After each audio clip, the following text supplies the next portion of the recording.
કંઠી પહેરવી બહુ મોટી વાત નથી. કંઠી કેટલા રૂપિયાની આવે? 5 રૂપિયાની આવે, 10 રૂપિયાની આવે, 60 રૂપિયાની આવે. એનાથી મોંઘી કંઠી કેવી? તુલસીની. હા, પણ જેના નામની પહેરી છે એનું માનો તો કામનું. મંગળસૂત્ર પહેરી લીધા પછી કઈ નકરું ન હાલે. જેના નામનું પહેર્યું છે એના કૈયા માર્યો, એનું માનો, એને સ્વીકારો, એને સારું લાગે એવું જીવો, તો તમે તમારો ધણી હાચો. નહીં તમે તમારી રીતના રહેવાનું હોય તો પછી મંગળસૂત્રની વેલ્યુ હું.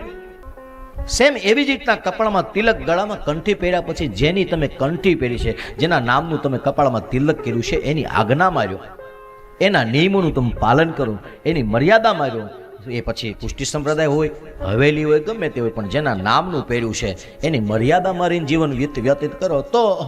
નહીતર તો કે નુગરા ગુજરી જાય એની કરતાં કોકના નામની પહેરેલી એવી ખોટો વજન ન કરાય. જેના નામની પહેરી છે એની ઉપર દ્રઢ ભરોસો, જેને એને એ જ સુખી કરે ને ભગવાન. જેના નામનું મંગળસૂત્ર પહેર્યું હોય એની આગળ જ વેન કરવાનું હોય કે મારે હાડી લેવી છે ને મારે ગજરો લેવો છે ને મારે ઘરેણું ગળાવવું, કે બીજા આગળ વેન કોની આગળ કરવાનું હોય? હઠ કોની આગળ લેવાની હોય? એની આગળ, કે જેના નામ જેને આપણે ધણી ધાર્યો છે. સેમ એવી જ રીતના સંપ્રદાયને જેના નામના તિલક કર્યા હોય એ આપણો ધણી છે. જ્યારે કાંઈ બાધા આવે, જ્યારે ઉપાધિ આવે, ત્યારે એને એના પગમાં માથું પછાડવાનું. કર દે હાલ અને કરી દે ભગવાન. એ ન કરે તો બીજું કોણ કરે? એ જ કરે. આંખો બંધ કરીને ભરોસો રાખો એને, એની મર્યાદા. હા, પછી મર્યાદામાં રહેવું એ તો બહુ જરૂરી છે ભગવાન.